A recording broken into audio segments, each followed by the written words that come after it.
Good evening, everyone. You're watching Awaz News. I'm Kubra Ali, and I'll be taking you to top news across Canada. Southern Ontario hit with another bout of thundersnow. With no end to federal deficits in sight, budget spells dismay for some economists. Report finds Ontario NDP failed to connect with voters in 2022 election. Whoever's doing this, it's not cheap. Meat is being dumped in Mississauga parks.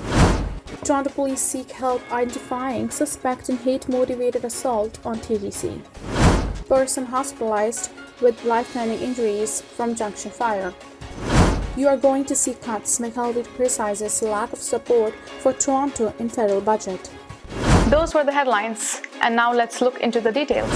For the second time this month, an unusual phenomenon called thunder snow was observed in southern Ontario on Wednesday as a burst of heavy snow passed through the region.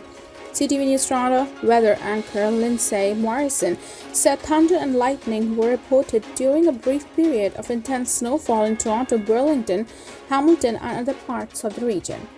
While thunder snow feels uncommon, it's certainly not unheard of, Morrison said. What's unique about this season is that we have had two thunder snow events this March where it has happened in the most populated part of our country, so there has been lots of people witnessing it, recording it, and reporting it. Heavy snow was accompanied by thunder and lightning when a winter storm hit the Greater Toronto area early this month. Wednesday afternoon, snow and gusty winds were brought by a cold front that moved through the region. It prompted Environment Canada to issue a winter weather travel advisory warning of hazardous travel conditions. The federal agency also advised drivers to be cautious as roads could become slippery with the sudden drop in temperature. The advisory ended just before 5:30 p.m.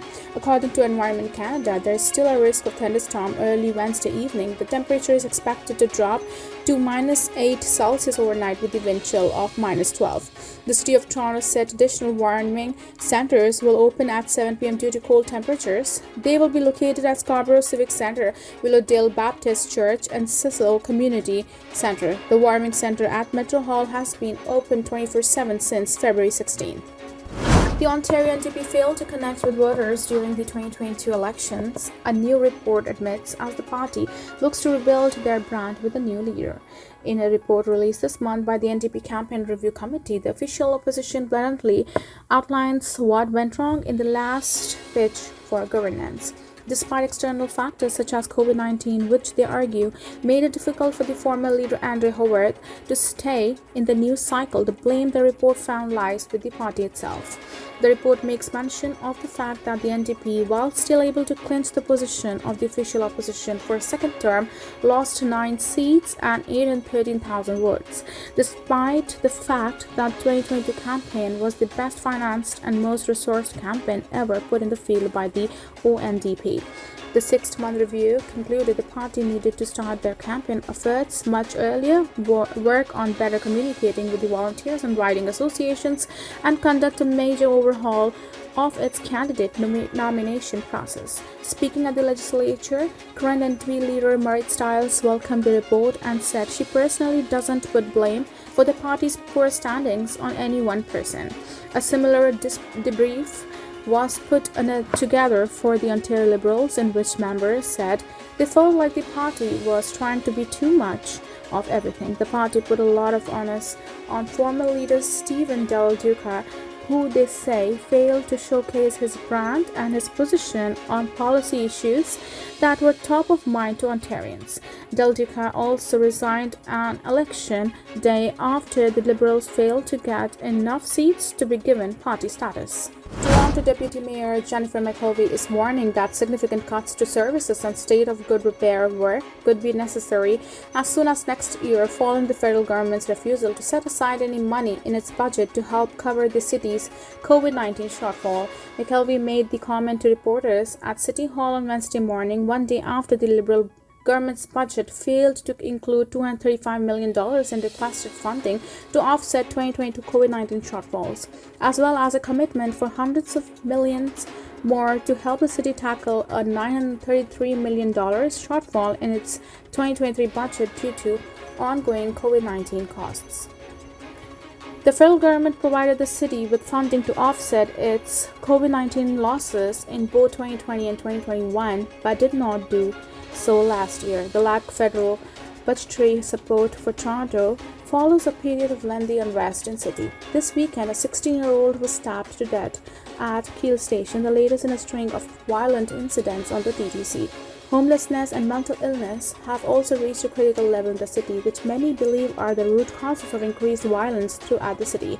McKelvey has promised cuts to Toronto services if other levels of government don't come through it with budgetary support. McKelvey suggested budget shortfalls might continue to be addressed through hiked property taxes. City Council will consider a report from Ernst & Young this week, which shows that the city could be facing $46.5 billion in fiscal pressures over the next decade. That report did not take possible COVID-19 shortfalls into account. City Councilor Stephen Holliday said on Wednesday morning that now's the time to hit the panic button.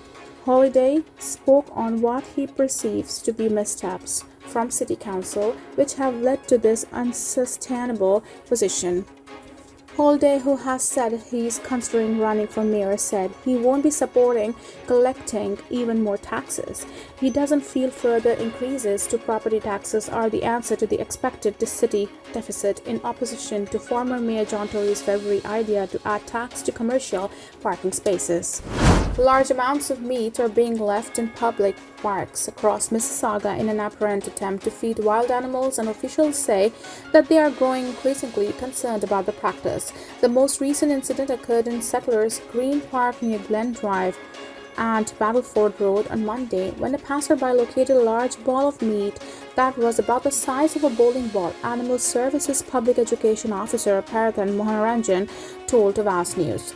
Mohanaranjan, however, said that animal services staff have been finding both raw and cooked meat dumped in parks and even on private properties for weeks now.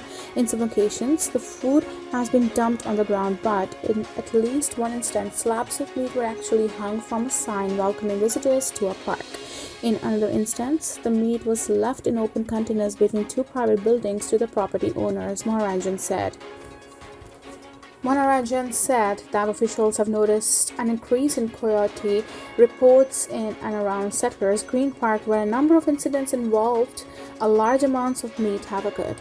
He said that the quantity of meat being left in parks is such that it is clear it is intentional and not just scraps left over from someone's lunch.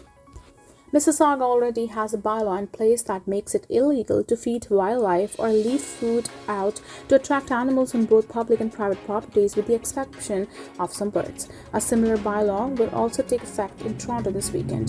Mohanaranjan said that in wake of the recent incidents, animal services staff have been going door to door to the neighborhoods surrounding Settlers Green Park to advise the public about the dangers of feeding wild animals. He said that officials are also doing regular patrols of the park and have posted signage in the area. Mohanaranjan said that there have also been multiple reports this spring about dog food being dumped on soccer fields and baseball diamonds in Mississauga. He said that the incidents have been happening on an almost weekly basis since earlier this month, frustrating animal control staff and residents alike. Meanwhile, on Wednesday, a representative from Mississauga City Council, Martin Reed, who represents the ward in which Settlers Green Park is located, told Awaz News that the councillor is working with animal services staff to bring awareness to the community about the issue. Thank you for tuning in. I'm Kubra Ali. I'll be back tomorrow, same time, same channel. Have a good night.